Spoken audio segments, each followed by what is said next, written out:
Sarah Saïd et Yasser sont gazaouis.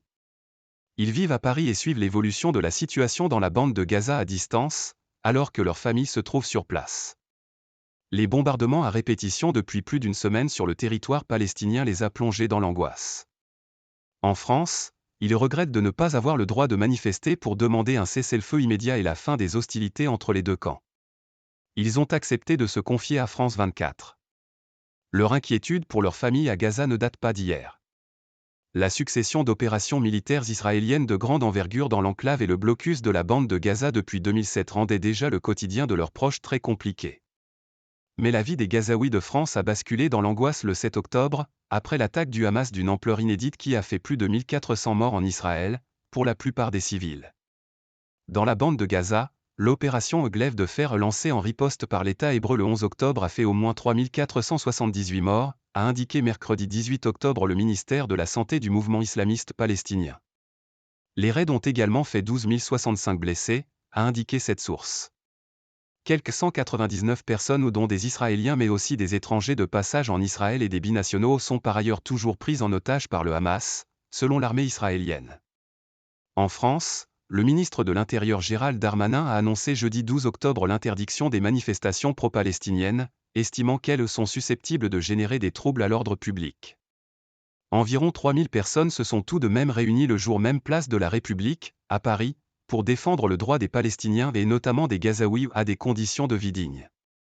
Parmi elles, Saïd et Sarah ont dû vite rebrousser chemin car les forces de l'ordre présentes place de la République ont rapidement dispersé les manifestants à l'aide de jets d'eau et de gaz lacrymogènes. 10 personnes ont été interpellées, d'après les chiffres de la préfecture de police de Paris. Sarah, l'amalgame entre Hamas et Palestiniens dans l'opinion publique me fait terriblement mal au cœur. Ça fait 10 jours que je ne vis plus et que je suis en alerte permanente. Je suis scotché aux informations car je n'arrive pas à avoir de nouvelles de ma famille à Gaza tous les jours, Internet étant coupé. Je vais sur les pages des médias arabes qui recensent les listes des morts pour voir si mon nom de famille ne ressort pas. Samedi, je l'ai aperçu. Mon père a perdu son oncle. Lui et toute sa famille sont morts dans un bombardement alors qu'ils essayaient de fuir vers le sud. Une partie de ma famille a fui vers Rafah, parce qu'ils sont 70 dans l'immeuble familial qui se trouve dans le quartier de Gaskoula, dans la ville de Gaza. Mais tout le monde ne peut pas partir. Pour ma grand-mère qui est invalide, il est impossible de marcher à travers les ruines. J'ai le sentiment qu'ils ne sont en sécurité nulle part à Gaza, surtout avec le manque d'eau. Là-bas à Gaskoula, quand il y a un bombardement dans le quartier voisin, ma famille me dit qu'ils entendent crier. Mes cousins vont aider à retirer les corps des décombres. Et il y a quelques jours, des voisins que je connaissais depuis toute petite sont morts en voulant secourir d'autres personnes car une deuxième frappe a suivi la première. Moi, je suis française et je suis née en France. Je suis juriste et j'ai travaillé pour des institutions françaises. Mes parents vivent en France et sont français eux aussi. Mon père vit ici depuis ses 17 ans. Il est venu avec une bourse d'études. Ma mère l'a rejoint. La dernière fois que je suis allé à Gaza, c'était en 2006. J'avais 10 ans et demi. Nous avons été rapatriés dans l'urgence après 2 semaines, par convoi consulaire de la France via Jérusalem et la Jordanie. Le Hamas venait de prendre le pouvoir dans la bande de Gaza et Israël bombardait l'enclave. Je n'y suis jamais retourné. Il y a des maisons de personnes que je connais qui ne sont pas du Hamas qui ont été bombardées. Je me souviens de mes oncles et de mes voisins en 2006, personne ne voulait du Hamas. On les a plus subis qu'autre chose. L'amalgame entre Hamas et Palestiniens dans l'opinion publique me fait terriblement mal au cœur. Depuis le 7 octobre, j'ai l'impression que tout est suspendu autour de moi. Les images sont terribles d'un côté comme de l'autre. Je suis enceinte, et voir que ça touche des enfants est encore plus difficile à vivre. Je suis encore plus peiné car on a du mal à exprimer notre soutien à la cause palestinienne en raison des amalgames faits avec le Hamas. Les manifestations pro-palestiniennes ont été interdites en France. Or, moi, je réfute tout propos antisémite. Je ne laisserai personne tenir ce genre de slogan, je ne supporte pas qu'on s'en prenne aux Juifs. J'ai fait très attention à cela lors des 2 manifestations parisiennes de la semaine dernière. Fort heureusement, je n'ai entendu aucun slogan antisémite. Mais la police a quand même chargé les manifestants. J'ai trouvé cela très gênant. Dans ce contexte, en France, on a peur de dire notre soutien à la Palestine. Mon mari, qui est étranger, a préféré pour sa part ne pas m'accompagner à la manifestation parce qu'il craignait de se voir délivrer une obligation de quitter le territoire français, OQTF, après les propos de Gérald Darmanin. Dans son télégramme au préfet leur demandant d'interdire toute manifestation pro-palestinienne, Gérald Darmanin a écrit que les auteurs étrangers d'infractions à caractère antisémite doivent systématiquement voir leur titre de séjour retiré et leur expulsion mise en œuvre sans délai, note de la rédaction. Je déplore autant les victimes israéliennes que les victimes palestiniennes et je condamne absolument les exactions du Hamas.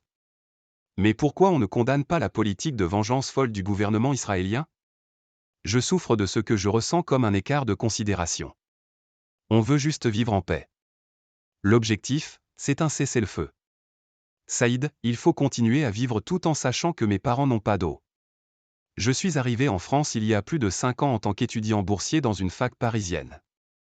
La plupart de mes amis gazaouis ici sont doctorants, professeurs à l'université. Ils ont des parcours d'excellence.